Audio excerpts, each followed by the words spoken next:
정자수가 0이라는 진단서를 받은 순간 윤성호의 세계는 무너졌어요. 19년 전 태어난 딸은 기적일까? 아니면 배신의 증거일까? 의심이 사랑을 삼키고 진실이 모든 것을 뒤집을 때까지 그는 자신이 무엇을 잃었는지 알지 못했어요. 안녕하세요. 오늘도 방문해 주셔서 감사합니다. 구독과 좋아요는 이야기를 만드는데 큰 힘이 됩니다. 오늘의 이야기 바로 시작하겠습니다. 봄 햇살이 거실 창문을 통해 부드럽게 스며들던 어느 일요일 아침이었어요. 윤성호는 소파에 앉아 신문을 펼쳤고 주방에서는 아내 한미정이 된장찌개를 끓이는 소리가 들려왔어요. 고소한 냄새가 집 안가득 퍼졌어요. 방에서는 고3 딸 유나린이 수험생답지 않게 여유롭게 음악을 틀어놓고 있었어요. 성우는 올해로 52살이었어요. 중견 제조업체에서 30년 가까이 성실하게 일해온 평범한 직장인이었죠. 특별히 부유하지도 그렇다고 가난하지도 않은 중산층 가정이었어요. 아내 미정은 그보다 2살 어렸고 결혼한 지 23년째였어요. 딸 하리는 19살 대학 입시를 앞두고 있었지만 성격이 밝고 낙천적이어서 부모를 크게 걱정시키지 않았어요. 성우는 신문을 내려놓고 시계를 보았어요. 오전 11시가 조금 넘었어요. 점심을 먹고 나면 오후에는 하린이와 함께 서점에 갈 예정이었어요. 참고서를 사러 가는 길이었지만 성우에게는 딸과 함께하는 소중한 시간이었어요. 여보, 밥 먹어요.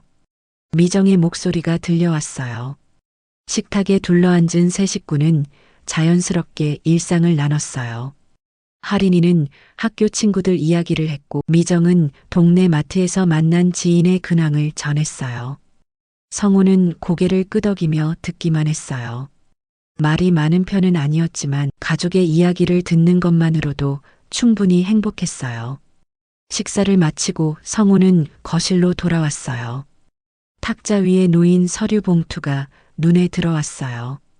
지난주에 받았던 회사 건강검진 결과지였어요. 아직 뜯어보지 않았던 봉투를 천천히 열었어요. 대부분은 정상 수치였어요. 혈압, 혈당, 콜레스테롤 모두 무난했어요. 하지만 마지막 페이지에 작은 메모가 붙어 있었어요. 비뇨기과 재검진 권유라는 문구였어요. 성우는 고개를 갸웃했어요. 특별히 불편한 증상은 없었어요. 아마 나이가 들면서 생기는 흔한 문제겠거니 생각했어요. 전립선이나 그런 쪽 문제일 거라고 짐작했어요. 크게 신경 쓰이지는 않았지만 그래도 병원에는 한번 가봐야겠다고 마음먹었어요. 다음 주 월요일 성우는 회사를 조금 일찍 나와 대학병원 비뇨기과를 찾았어요. 접수를 하고 대기실에 앉아 있는 동안 주변의 다른 환자들을 힐끗 보았어요. 대부분 자신과 비슷한 나이대의 중년 남성들이었어요. 모두들 무표정한 얼굴로 스마트폰을 들여다보거나 멍하니 앞을 바라보고 있었어요. 윤성우 환자분. 간호사가 이름을 불렀어요. 진료실 문을 열고 들어서자 40대 후반으로 보이는 남자 의사가 모니터를 보며 차트를 확인하고 있었어요. 성우는 의자에 앉아 조용히 기다렸어요. 의사는 몇 초간 화면을 응시하더니 천천히 고개를 들었어요. 윤성호 씨, 건강검진 결과를 보니까 정액 검사 수치가 좀 이상하더라고요. 혹시 과거에 하복부 쪽에 수술을 받으신 적이 있나요? 성우는 잠시 생각했어요. 그러고 보니 20년도 더 된 일이 떠올랐어요. 아, 예전에 탈장 수술을 받았어요. 한 20년 전쯤인 것 같은데요. 의사는 고개를 끄덕이며 뭔가 메모를 했어요. 그리고는 조심스럽게 입을 열었어요. 의사는 잠시 말을 멈췄어요. 환자에게 어떻게 설명해야 할지 고민하는 표정이었어요. 성우는 이상한 예감이 들었어요. 심각한 병은 아니겠지만 뭔가 불편한 이야기가 나올 것 같았어요. 윤성호 씨, 솔직하게 말씀드릴게요. 검사 결과상 정자수가 거의 0에 가깝습니다. 정확히는 무정자증이라고 하는데 과거 탈장 수술 과정에서 정관이 손상되었을 가능성이 높아요. 성우는 의사의 말을 이해하는데 몇 초가 걸렸어요. 정자수가 0이라는 말이 무엇을 의미하는지는 알았지만 그게 자신의 일이라고는 믿기지 않았어요. 그게 무슨 뜻인가요? 성우는 어리둥절한 표정으로 물었어요. 임신이 사실상 불가능하다는 뜻입니다. 수술 당시 정관이 손상되었거나 유착이 생겨서 정자가 배출되지 않는 상태예요. 이런 경우는 드물지만 오래된 수술 후유증으로 종종 발생하기도 합니다. 의사는 모니터 화면을 돌려 성우에게 보여주었어요. 그래프와 숫자들이 빼곡히 찍혀 있었지만 성우에게는 아무 의미도 없었어요. 다만 빨간색으로 표시된 0이라는 숫자만이 유독 눈에 들어왔어요. 그럼 제가 그동안 계속 그랬다는 건가요? 네, 수술 이후로는 쭉 그랬을 겁니다. 보통 이런 손상은 수술 직후에 발생하거든요. 성우는 멍하니 의자에 앉아 있었어요. 머릿속이 복잡했어요. 20년 전이라면 그때는 결혼한 지 얼마 안 됐을 때였어요. 그리고 그 직후 정확히는 수술을 받고 1년쯤 뒤에 미정이 임신을 했어요. 딸 하린이가 태어났던 거예요. 성우의 얼굴이 창백해졌어요. 의사는 환자의 표정 변화를 알아챘지만 딱히 할 말이 없었어요. 이런 상황에서 의사가 해줄 수 있는 말은 많지 않았어요. 혹시 그 당시에도 임신이 가능했을까요? 성우는 떨리는 목소리로 물었어요. 의사는 잠시 망설이다가 고개를 저었어요. 솔직히 말씀드리면 가능성은 극히 낮습니다. 물론 의학적으로 100% 불가능하다고 단정할 수는 없지만 현실적으로는 거의 불가능에 가깝죠.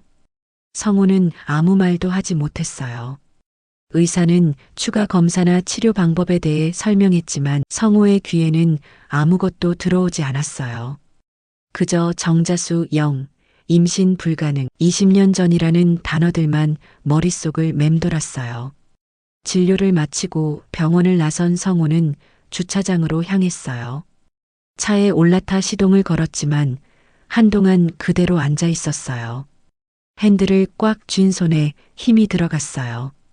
20년 전 미정이 임신했다고 말했을 때의 기억이 떠올랐어요. 당시 성우는 수술 직후라 몸 상태가 좋지 않았어요. 회복하는 데 시간이 걸렸고 부부관계도 뜸했어요. 그런데 어느 날 미정이 임신 테스트기를 들고 와서 웃으며 말했어요. 여보, 우리 아기 생겼어요. 성우는 놀랐지만 기뻤어요. 회복 중이었는데도 아이가 생긴 게 신기했지만 그저 운이 좋았다고 생각했어요. 하지만 지금 생각해보니 그게 과연 운이었을까요? 성우는 고개를 저었어요. 아직은 아무것도 확실하지 않았어요. 의사도 100% 불가능하다고 말하지는 않았어요. 혹시 모를 일이었어요. 그래도 마음 한구석에서는 의심의 씨앗이 싹트기 시작했어요.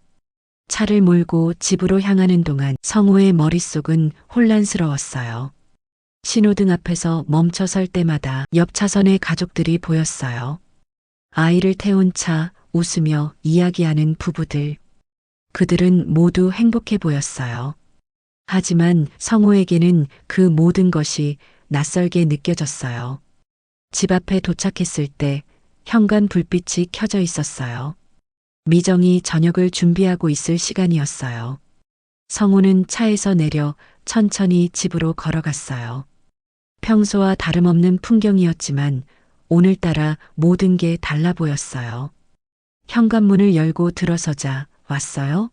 라는 미정의 목소리가 들려왔어요. 따뜻하고 편안한 목소리였어요. 하지만 성우는 대답하지 않았어요. 거실로 들어가 소파에 앉았어요. 손에 든 서류 봉투를 탁자 위에 내려놓았어요. 미정이 주방에서 나와 성우를 보았어요. 남편의 표정이 평소와 달랐어요. 무슨 일 있어요? 미정이 물었어요. 성우는 고개를 들어 아내를 바라보았어요. 23년을 함께 산 사람이었어요. 하지만 이 순간 성우는 눈앞의 여자가 낯설게 느껴졌어요. 성우는 그날 밤 잠을 이루지 못했어요. 천장을 바라보며 누워 있었지만 눈은 감기지 않았어요. 옆에서는 미정이 고른 숨소리를 내며 자고 있었어요. 평소라면 아내의 숨소리가 편안하게 느껴졌을 텐데 오늘은 그마저도 불편했어요. 머릿속에서 의사의 말이 계속 맴돌았어요. 정자수영, 임신 불가능. 20년 전부터 그 단어들이 마치 주문처럼 반복되었어요. 성우는 이불을 걷어차고 조용히 침대에서 일어났어요.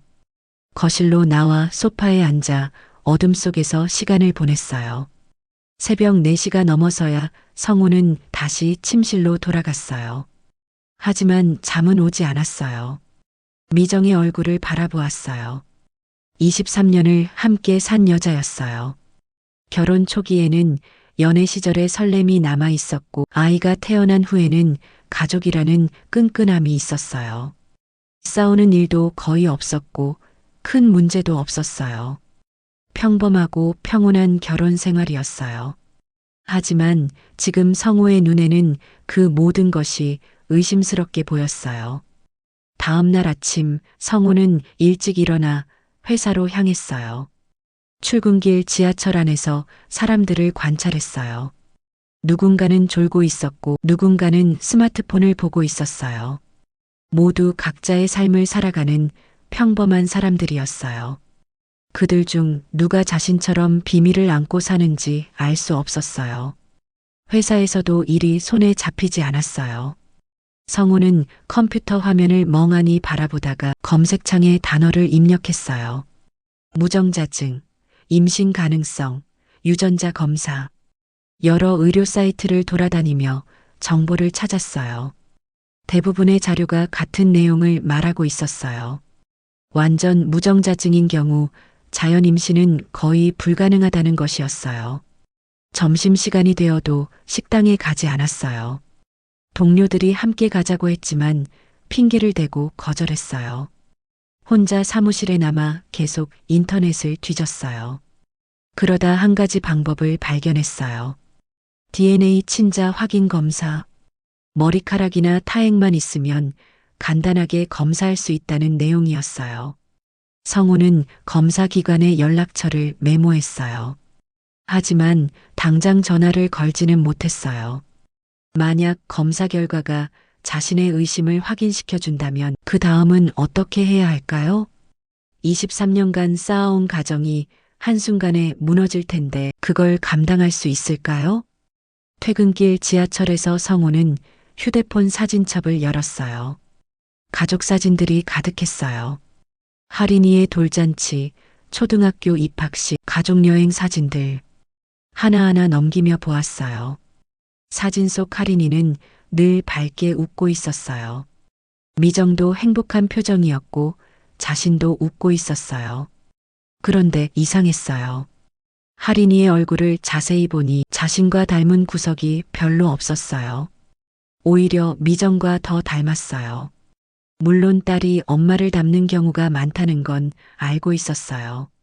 하지만 코나 눈썹, 입모양까지 모든 게 미정과 비슷했어요. 자신의 흔적은 어디에도 보이지 않았어요. 집에 도착했을 때 현관문을 열기 전에 한참을 망설였어요. 평소처럼 자연스럽게 행동해야 한다고 스스로에게 다짐했어요. 아직은 아무것도 확실하지 않으니까요. 저녁 식사 시간이었어요. 미정이 차려놓은 밥상 앞에 세 식구가 앉았어요. 할인이는 학교 이야기를 했고 미정은 반찬을 더 권했어요. 평소와 다름없는 풍경이었어요. 하지만 성우에게는 모든 것이 연극처럼 느껴졌어요. 밥을 먹는 내내 성우는 미정을 관찰했어요. 그녀의 표정, 말투, 행동 하나하나가 의심스러웠어요. 혹시 무언가 숨기고 있는 건 아닐까요? 혹시 죄책감을 느끼고 있는 건 아닐까요? 하지만 미정은 너무나 자연스러웠어요. 23년간 거짓을 연기하며 살아온 사람처럼 보이지 않았어요. 그게 오히려 더 의심스러웠어요. 밤이 되어 다시 침대에 누웠어요. 미정이 먼저 잠들었고 성우는 또다시 천장만 바라보았어요. 옆을 돌아보니 아내의 얼굴이 보였어요. 편안하게 잠든 얼굴이었어요. 아무 걱정도 없어 보였어요. 성우의 마음속에서 의심은 점점 커져갔어요. 처음에는 작은 씨앗처럼 시작되었지만 이제는 뿌리를 내리고 가지를 뻗기 시작했어요. 그 의심은 밤마다 자라나서 성우의 마음을 조금씩 잠식했어요. 며칠이 지났어요. 성우는 평소처럼 출퇴근하고 평소처럼 가족과 시간을 보냈어요. 하지만 내면은 무너지고 있었어요. 의심은 이제 확신에 가까워졌어요. 논리적으로 생각해봐도, 의학적으로 봐도 할인이가 자신의 친딸일 가능성은 거의 없었어요. 그렇다면 미정은 누구와 관계를 가진 걸까요? 언제? 어디서? 그 사람은 지금 어디 있을까요? 혹시 지금도 연락하고 있는 건 아닐까요? 상상은 꼬리에 꼬리를 물었고 성우는 점점 더 깊은 어둠 속으로 빠져들었어요. 한 달이 지났어요. 성우는 그동안 아무 말도 하지 않았지만 내면의 압력은 한계에 다다르고 있었어요. 매일 밤 잠을 설쳤고 식욕도 없었어요.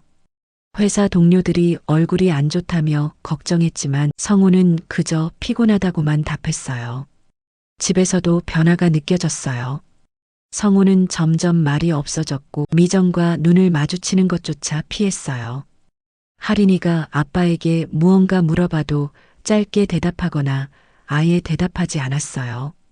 가족 분위기는 무겁게 가라앉았어요. 어느 금요일 저녁이었어요. 성우는 퇴근길에 술을 마셨어요. 혼자 작은 포장마차에 앉아 소주를 몇 잔 비웠어요.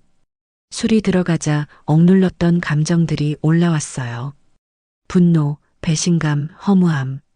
모든 감정이 뒤섞여 가슴 속에서 폭발할 것 같았어요.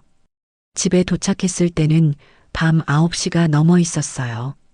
현관문을 열자 거실에 불이 켜져 있었고 미정과 할인이가 TV를 보고 있었어요. 평화로운 광경이었어요. 하지만 성우에게는 그 평화가 거짓처럼 보였어요. 성우는 신발도 제대로 벗지 않고 거실로 들어갔어요. 미정이 놀란 표정으로 일어났어요. 남편에게서 술 냄새가 났어요. 하지만 성우는 평소 술을 거의 하지 않는 사람이었어요. 미정은 걱정스러운 표정으로 남편을 바라보았어요. 뭔가 말을 하려 했지만 성우가 먼저 입을 열었어요. 우리 할인이 내 딸 맞아? 목소리는 낮았지만 떨리고 있었어요.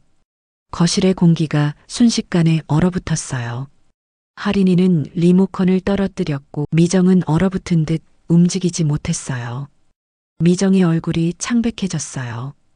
입술이 파르르 떨렸지만 말이 나오지 않았어요. 성우는 그 반응을 보며 확신했어요. 자신의 의심이 맞았다고 생각했어요. 성우는 탁자 위에 놓인 물컵을 집어던졌어요. 컵은 벽에 부딪혀 산산조각 났어요. 할인이가 비명을 질렀고 미정은 본능적으로 딸을 감싸 안았어요. 한 달 동안 쌓였던 모든 감정이 터져 나왔어요. 성우는 소리를 질렀고 집안의 물건들을 집어던졌어요. 액자가 깨졌고 화분이 넘어졌어요. 23년간 쌓아온 평화로운 가정이 한순간에 전쟁터로 변했어요. 미정은 계속 딸을 감싸 안은 채 아무 말도 하지 않았어요. 변명도 해명도 하지 않았어요.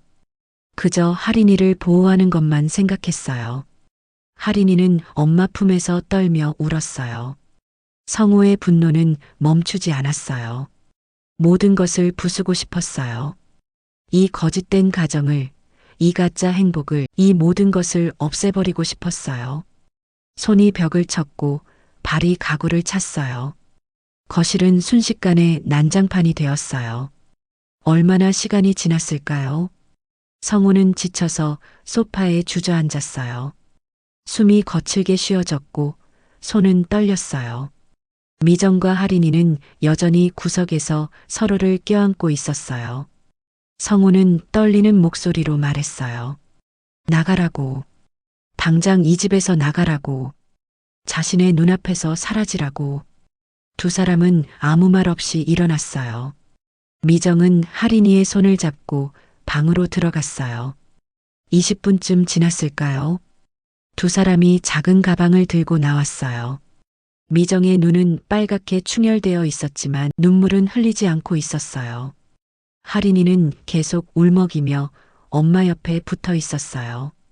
현관문이 열리고 닫혔어요. 발소리가 복도로 멀어졌어요. 그리고 완전한 정적이 찾아왔어요. 성우는 홀로 난장판이 된 거실에 앉아 있었어요. 깨진 유리 조각들이 바닥에 흩어져 있었고 넘어진 가구들이 여기저기 널려 있었어요. 벽시계 소리만이 조용히 시간을 알렸어요. 그제야 성우는 자신이 무엇을 했는지 깨달았어요. 하지만 후회하기에는 이미 늦었어요. 그들은 떠났고 빈 집만이 남았어요. 미정과 하린이는 한밤중에 집을 나섰어요. 엘리베이터 안에서 하린이는 계속 흐느꼈고 미정은 딸의 어깨를 감싸 안았어요. 어디로 가야 할지 막막했지만 일단 집을 벗어나는 게 우선이었어요. 밤 10시가 넘은 거리는 한산했어요. 가로등 불빛 아래를 걸으며 미정은 휴대폰을 꺼냈어요. 친구에게 연락을 하려다가 멈췄어요. 무슨 말을 해야 할지 몰랐어요. 갑자기 쫓겨났다고 말하기엔 상황이 너무 복잡했어요. 결국 두 사람은 근처 찜질방으로 향했어요. 24시간 운영하는 곳이었고 일단 하룻밤은 지낼 수 있었어요. 접수를 하고 안으로 들어가자 늦은 시간임에도 사람들이 꽤 있었어요. 어떤 이는 잠을 자고 있었고 어떤 이는 TV를 보고 있었어요. 미정과 하린이는 구석 자리를 잡았어요. 하린이는 여전히 울먹이고 있었어요. 미정은 딸의 머리를 쓰다듬으며 조용히 기다렸어요. 하린이가 진정될 때까지 그저 옆에 있어주는 것밖에 할 수 없었어요. 한참을 그렇게 있다가 하린이가 작게 속삭였어요. 엄마 우리 어떻게 라고. 미정은 대답하지 않았어요. 사실 자신도 몰랐으니까요. 앞으로 어떻게 해야 할지, 어디서 어떻게 살아야 할지 모든 게 불확실했어요. 하린이는 눈물을 닦으며 말했어요. 자기가 나쁜 아이라서 이렇게 된 거냐고. 자기 때문에 가정이 무너진 거냐고. 미정은 고개를 저었어요. 그리고 딸을 꼭 껴안았어요. 새벽이 되어서야 하린이는 잠들었어요. 미정의 무릎을 베고 누워 깊은 잠에 빠졌어요. 울다가 지쳐서 잠든 얼굴이었어요. 미정은 딸의 얼굴을 내려다보았어요. 19살 아직 어린 나이였어요. 대학 입시를 앞두고 있는 수험생이었어요. 미정의 마음은 복잡했어요. 남편에 대한 원망, 상황에 대한 억울함, 미래에 대한 불안. 하지만 그 무엇보다 딸에 대한 걱정이 컸어요. 하린이는 아무 잘못이 없었어요. 그저 부모 사이에서 태어났을 뿐이었어요. 다음 날 아침 두 사람은 찜질방을 나왔어요. 어디로 가야 할지 정하지 못한 채 그저 걸었어요. 하린이는 학교에 가야 했지만 가방도 교복도 집에 두고 나왔어요. 미정은 학교에 전화를 걸어 딸이 아프다고 했어요. 카페에 앉아 따뜻한 음료를 마셨어요. 하린이는 창밖을 멍하니 바라보았어요. 평소 밝고 수다스러운 아이였는데 지금은 한마디도 하지 않았어요. 미정은 딸이 무너지지 않기를 바랐어요. 이 상황이 딸에게 상처를 주지 않기를 간절히 원했어요. 며칠 동안 두 사람은 친구 집과 모텔을 전전했어요. 미정은 오랜 친구에게 사정을 이야기하고 며칠간 신세를 졌어요. 친구는 많은 것을 묻지 않았고 그저 편히 있으라고 했어요. 그 시간 동안 미정은 생각했어요. 성우가 왜 갑자기 그런 행동을 했는지, 무엇이 그를 그렇게 변하게 만들었는지 분명 이유가 있을 거였어요. 23년을 함께 산 사람이 하루아침에 변할 리 없었어요. 할인이는 조금씩 마음을 열기 시작했어요. 어느 날 저녁 둘이서 걷다가 할인이가 물었어요. 엄마는 아빠가 미워지지 않냐고. 미정은 잠시 생각하다가 고개를 저었어요. 미워하기보다는 안타까웠어요. 그가 왜 그렇게 행동했는지 이해하고 싶었어요. 할인이는 엄마의 손을 꼭 잡았어요. 그리고 말했어요. 자기는 엄마 편이라고. 무슨 일이 있어도 엄마를 지키겠다고. 미정의 눈에 눈물이 고였어요. 딸이 이렇게 든든하게 자라준 것이 고마웠어요. 일주일쯤 지났을 때 미정은 작은 원룸을 구했어요. 보증금은 친구에게 빌렸고 월세는 자신이 다시 일을 시작하면 낼 수 있을 거였어요. 오래전에 그만뒀던 일이었지만 다시 시작할 수 있었어요. 새 집으로 이사하던 날 할인이는 작은 방을 둘러보며 웃었어요. 오랜만에 보는 딸의 웃음이었어요. 비록 작고 초라한 공간이었지만 두 사람에게는 새로운 시작이었어요. 밤이 되어 침대에 나란히 누웠어요. 좁은 방이라 침대 하나에 둘이 함께 자야 했어요. 할인이는 엄마의 팔베개를 베고 눈을 감았어요. 미정은 딸의 머리를 쓰다듬으며 생각했어요. 언젠가 성우가 알게 될 거라고. 그때 그가 얼마나 후회할지. 하지만 미정은 기다릴 생각이 없었어요. 이미 떠나온 길이었고 돌아갈 이유도 없었어요. 다만 할인이가 상처받지 않기를, 딸이 행복하게 자라기를 바랄 뿐이었어요. 석 달이 흘렀어요. 빈집에 홀로 남은 성우는 점점 무너져 갔어요. 출근은 했지만 제대로 일을 하지 못했어요. 서리를 보다가 멍하니 창밖을 바라보는 시간이 많아졌어요. 동료들은 걱정했지만 성우는 괜찮다는 말만 반복했어요. 집은 여전히 그날의 흔적을 간직하고 있었어요. 깨진 액자는 치웠지만 벽에 움푹 패인 자국은 그대로였어요. 넘어진 화분도 다시 세워놓았지만 흙은 이미 말라 식물은 죽어 있었어요. 성우는 청소를 하지 않았어요. 그 흔적들이 자신이 저지른 일을 상기시켜주는 것 같았어요. 매일 밤 혼자 식사를 했어요. 간단히 라면을 끓이거나 편의점 도시락으로 끼니를 때웠어요. 예전에는 미정이 차려준 밥상이 당연했는데 이제는 그 소중함을 알게 되었어요. 하지만 후회해봤자 소용없었어요. 그들은 이미 떠났고 연락처도 알 수 없었어요. 어느 날 성우는 결심했어요. 확실히 알아야겠다고 생각했어요. 의심만으로는 부족했어요. 명확한 증거가 필요했어요. 그래야 이 고통에서 벗어날 수 있을 것 같았어요. 혹시 모르잖아요. 만약 할인이가 정말 자신의 딸이라면 그동안의 행동을 후회하고 그들을 찾을 수 있을 테니까요. 성우는 예전에 메모해 두었던 유전자 검사기관에 전화를 걸었어요. 상담원은 친절하게 절차를 설명했어요. 본인과 자녀의 샘플만 있으면 된다고 했어요. 머리카락이나 칫솔 혹은 면봉으로 채취한 타액도 가능하다고 했어요. 문제는 샘플을 어떻게 구하느냐였어요. 자신의 것은 쉬웠지만 할인이의 것은 구할 방법이 없었어요. 며칠을 고민하다가 성우는 할인이의 방으로 들어갔어요. 떠난 후 한 번도 들어가지 않았던 방이었어요. 방문을 열자 딸의 흔적이 그대로 남아 있었어요. 책상 위에는 참고서들이 쌓여 있었고 벽에는 좋아하는 가수의 포스터가 붙어 있었어요. 침대 시트는 그날 그대로였고 서랍 안에는 화장품과 액세서리들이 가지런히 정리되어 있었어요. 성우는 욕실로 갔어요. 세면대 옆 컵에 칫솔이 꽂혀 있었어요. 분홍색 칫솔 할인이가 쓰던 것이었어요. 손을 뻗어 칫솔을 집었어요. 석 달 동안 그대로 있던 물건이었어요. 성우는 그것을 비닐봉지에 조심스럽게 넣었어요. 머리카락도 필요했어요.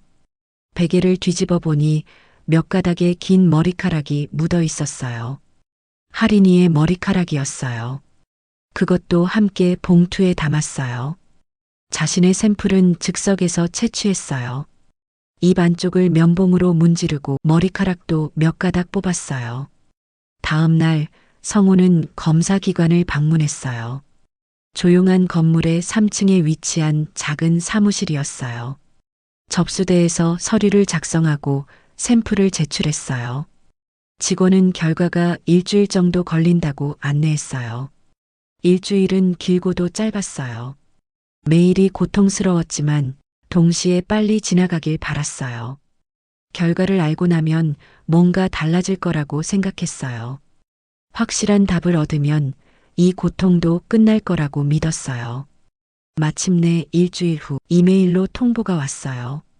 결과가 나왔으니 방문해달라는 내용이었어요. 성우는 서둘러 회사에 반차를 내고 검사기관으로 향했어요. 지하철을 타고 가는 내내 가슴이 두근거렸어요. 두려움과 기대가 뒤섞인 감정이었어요. 사무실에 도착해 접수를 하자 직원이 봉투 하나를 건넸어요. 봉인된 봉투였어요. 성우는 떨리는 손으로 봉투를 받았어요. 그 자리에서 뜯어볼 용기가 나지 않아 밖으로 나왔어요. 건물 앞 벤치에 앉았어요. 한참을 봉투를 들고 망설였어요. 안을 열면 진실을 알게 될 텐데 그 진실이 두려웠어요. 만약 하린이가 자신의 딸이 아니라면 23년간의 삶이 모두 거짓이 되는 거였어요. 하지만 반대로 만약 딸이 맞다면 자신이 저지른 일은 용서받을 수 없는 죄가 되는 거였어요. 깊게 숨을 들이쉬고 봉투를 열었어요. 서류를 꺼내 펼쳤어요. 전문 용어들과 수치들이 가득했지만 마지막 페이지의 결론 부분이 눈에 들어왔어요. 친자관계 일치 확률 99.99%. 성우의 손에서 서류가 떨어졌어요. 바람에 날린 종이들이 바닥에 흩어졌어요. 하지만 성우는 그것을 줍지 않았어요. 그저 멍하니 앞을 바라볼 뿐이었어요. 친자였어요. 하린이는 자신의 딸이었어요. 의사가 말했던 것처럼 극소수의 확률이지만 완전 무정자증에서도 임신이 가능했던 거예요.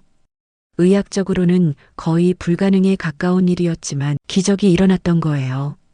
성우는 주저앉았어요. 벤치에서 미끄러져 바닥에 털썩 앉아버렸어요.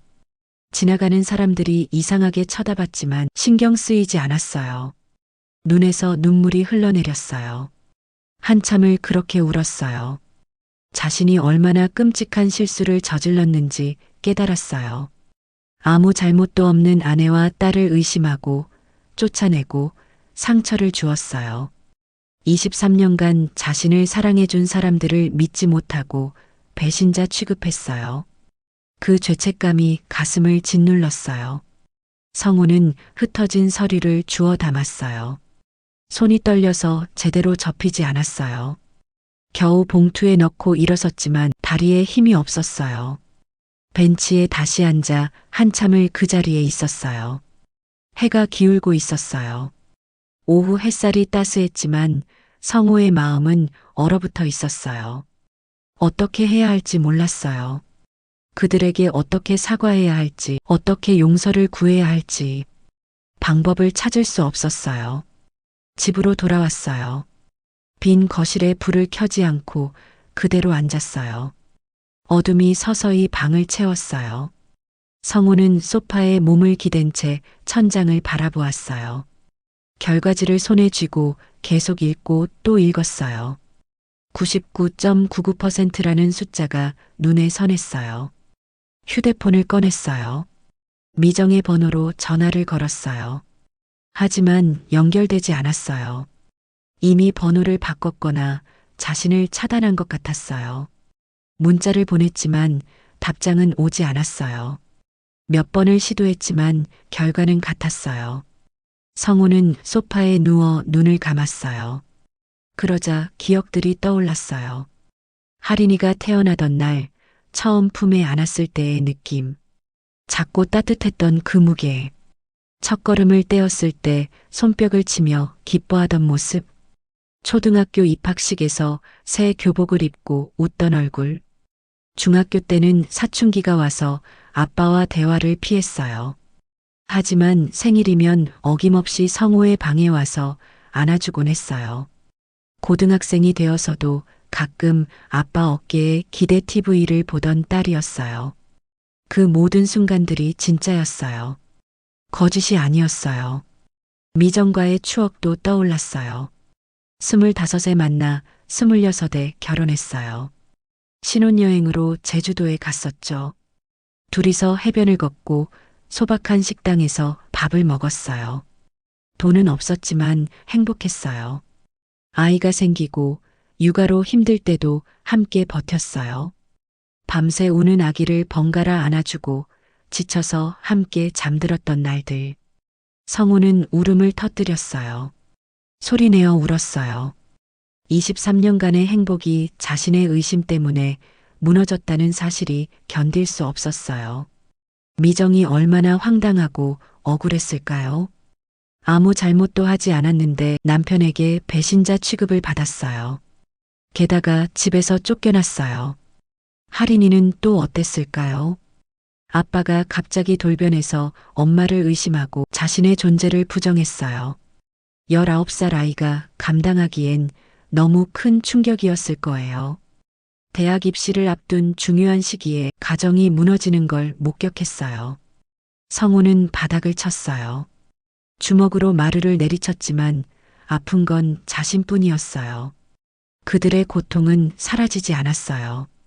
손등이 빨갛게 부어올랐지만 그 고통조차 속죄가 되지 못했어요. 며칠을 그렇게 보냈어요. 회사도 나가지 않았어요. 전화가 와도 받지 않았어요. 밥도 제대로 먹지 않았어요.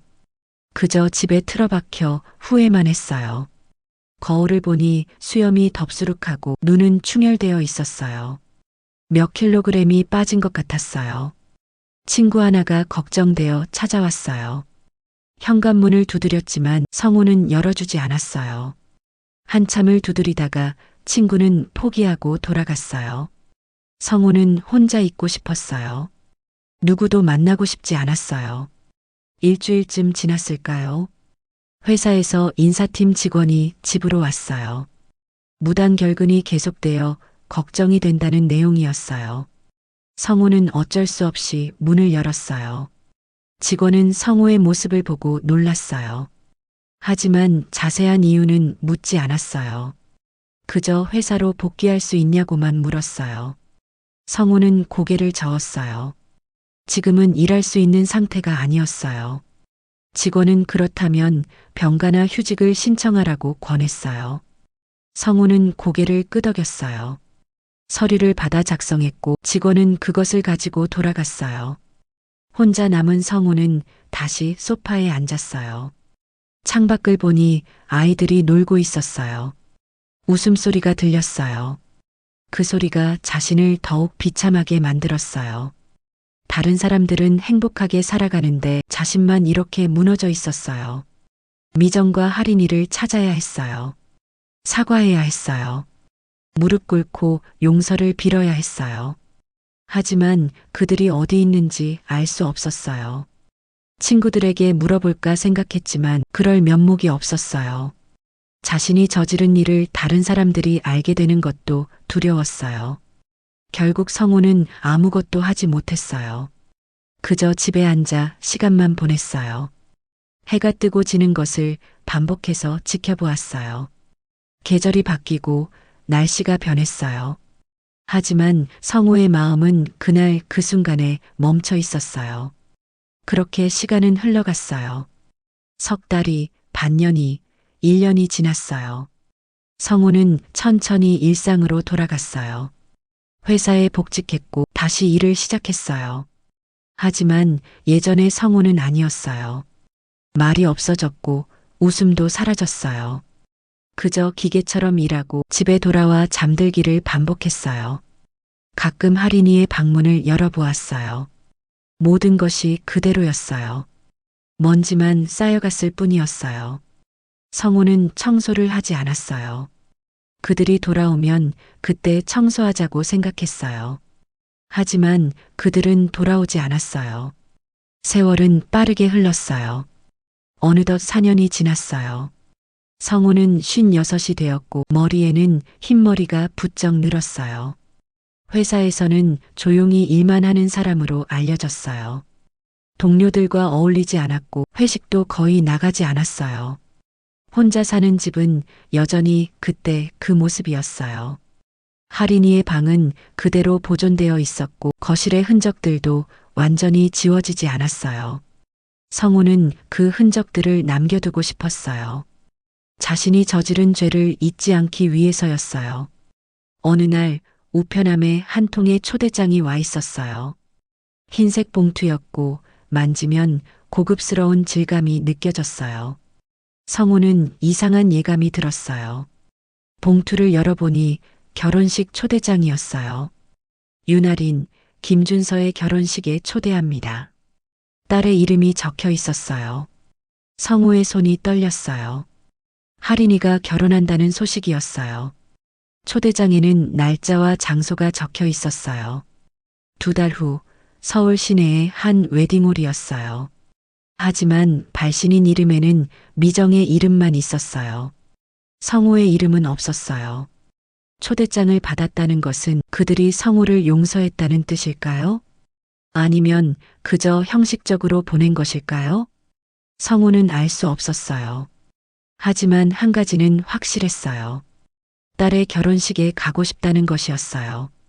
2달 동안 성우는 준비했어요. 예복을 새로 맞췄고 머리를 정돈했어요. 축의금 봉투도 미리 준비했어요. 하지만 정작 중요한 건 마음의 준비였어요. 그들을 만났을 때 무슨 말을 해야 할지, 어떻게 사과해야 할지 계속 생각했어요.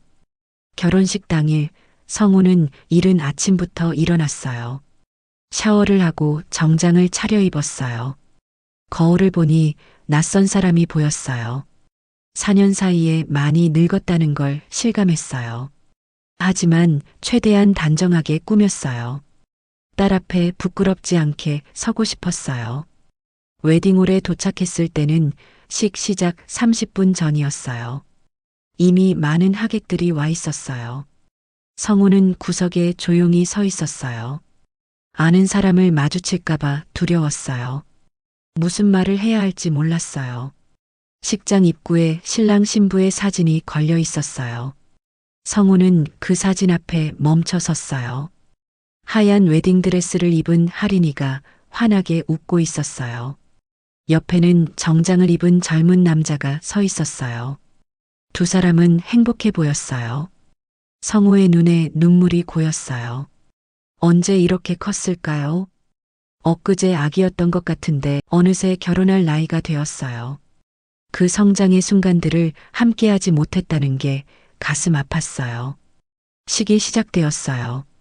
성우는 맨 뒷줄 구석자리에 앉았어요. 하객들 사이에 섞여 눈에 띄지 않으려고 했어요. 음악이 흘러나오고 신랑이 먼저 입장했어요. 그리고 이어서 신부 입장이 시작되었어요. 문이 열리고 할인이가 나타났어요.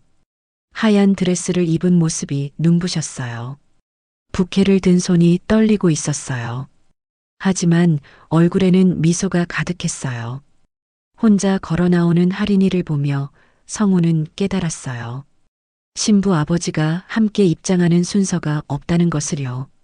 자신이 그 자리에 있어야 했어요.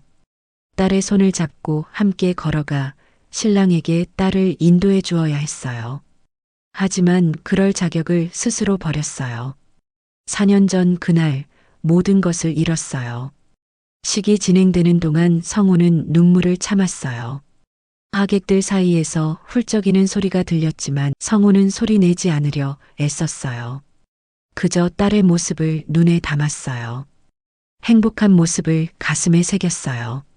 줄의 말씀이 끝나고 신랑 신부가 인사를 했어요. 양가 부모님께 감사하다는 내용이었어요. 하지만 신부 측 소개에서는 어머니만 언급되었어요. 아버지에 대한 이야기는 없었어요. 성우는 그 사실이 당연하다고 생각했어요. 자신은 아버지로서의 역할을 하지 못했으니까요. 식이 끝나고 사진 촬영 시간이었어요. 하객들이 신랑 신부와 사진을 찍었어요. 성우는 자리에서 일어나지 못했어요. 다가갈 용기가 없었어요. 그저 멀리서 지켜볼 뿐이었어요. 사람들이 빠져나가기 시작했어요. 성우도 일어나 출구로 향했어요. 복도를 걷는데 누군가 뒤에서 서 있는 게 느껴졌어요. 천천히 돌아보니 미정이 서 있었어요. 4년 만에 보는 얼굴이었어요. 미정은 많이 변했어요. 머리에 흰머리가 섞여 있었고 얼굴에는 주름이 늘었어요. 하지만 눈빛만은 여전히 따뜻했어요. 성우는 입을 열려 했지만 말이 나오지 않았어요. 미정이 먼저 조용히 말했어요. 오늘 와줘서 고맙다고. 하린이가 아빠가 왔다는 걸 알면 기뻐할 거라고. 하지만 지금은 신랑 측 가족들과 있어서 만나기 어렵다고 했어요. 성우는 고개를 끄덕였어요. 그리고 떨리는 목소리로 사과했어요. 그때 일이 미안하다고, 잘못했다고, 용서해달라고. 하지만 미정은 대답하지 않았어요. 그저 슬픈 눈으로 성우를 바라볼 뿐이었어요. 미정은 천천히 등을 돌렸어요. 그리고 복도 저편으로 걸어갔어요. 성우는 그 뒷모습을 지켜보았어요. 손을 뻗어 붙잡고 싶었지만 그럴 수 없었어요. 이미 끝난 일이었어요. 미정의 모습이 모퉁이를 돌아 사라졌어요. 성우는 그 자리에 한참을 서 있었어요. 복도에는 성우 혼자만 남았어요. 저 멀리서 하객들의 웃음소리가 들렸어요. 하지만 성우에게는 들리지 않았어요. 밖으로 나왔어요. 가을 하늘이 맑았어요. 성우는 고개를 들어 하늘을 보았어요. 구름 한 점 없는 푸른 하늘이었어요. 딸의 결혼식 날 날씨가 좋아서 다행이라고 생각했어요. 웨딩홀을 뒤로 하고 걸었어요. 발걸음은 무거웠지만 어쩔 수 없었어요. 돌이킬 수 없는 과거였어요. 4년 전 그날 의심을 선택했던 자신을 후회했어요. 사랑을 믿지 못했던 자신이 미웠어요. 하지만 이제 와서 후회해봤자 소용없었어요. 시간은 돌아가지 않았고 그들의 삶은 이미 앞으로 나아갔어요. 성우만 그 자리에 멈춰 서 있을 뿐이었어요. 저녁 무렵 혼자 집으로 돌아왔어요. 텅 빈 거실에 불을 켰어요. 예복을 벗고 소파에 앉았어요. 오늘 받은 초대장을 다시 꺼내 보았어요. 딸의 이름이 적힌 그 종이를 한참 바라보았어요. 이제 하린이에게는 새로운 가정이 생겼어요. 사랑하는 사람과 함께 행복하게 살아갈 거예요. 성우는 그것만으로도 감사했어요. 비록 자신은 그 행복 옆에 있을 수 없지만 딸이 행복하다면 그것으로 충분했어요. 밤이 깊어갔어요. 성우는 하린이의 방으로 들어갔어요. 먼지 쌓인 책상과 침대를 보았어요. 이제 이 방의 주인은 돌아오지 않을 거예요. 성우는 조용히 문을 닫았어요. 그리고 자신의 방으로 돌아가 침대에 누웠어요. 천장을 바라보며 생각했어요. 만약 그때 의사의 말을 듣고도 아내를 믿었다면 어땠을까? 만약 DNA 검사를 먼저 했다면 어땠을까? 만약 감정을 참고 이성적으로 행동했다면 어땠을까? 수많은 가정들이 머릿속을 스쳤어요. 하지만 가정은 가정일 뿐이었어요. 현실은 바뀌지 않았어요. 성우는 혼자였고 그들은 떠났어요. 그게 선택의 대가였어요. 의심을 선택했던 순간의 대가였어요. 눈을 감았어요. 내일도 해는 뜰 거예요. 성우는 또다시 일어나 회사에 갈 거예요. 그렇게 하루하루를 살아갈 거예요. 하지만 가슴속 한구석에는 영원히 지울 수 없는 후회가 자리할 거예요. 기적처럼 태어난 딸을 23년을 함께한 아내를 자신의 손으로 잃어버린 남자의 이야기였어요. 오늘 이야기는 여기까지입니다. 오늘도 좋은 하루 되세요. 감사합니다.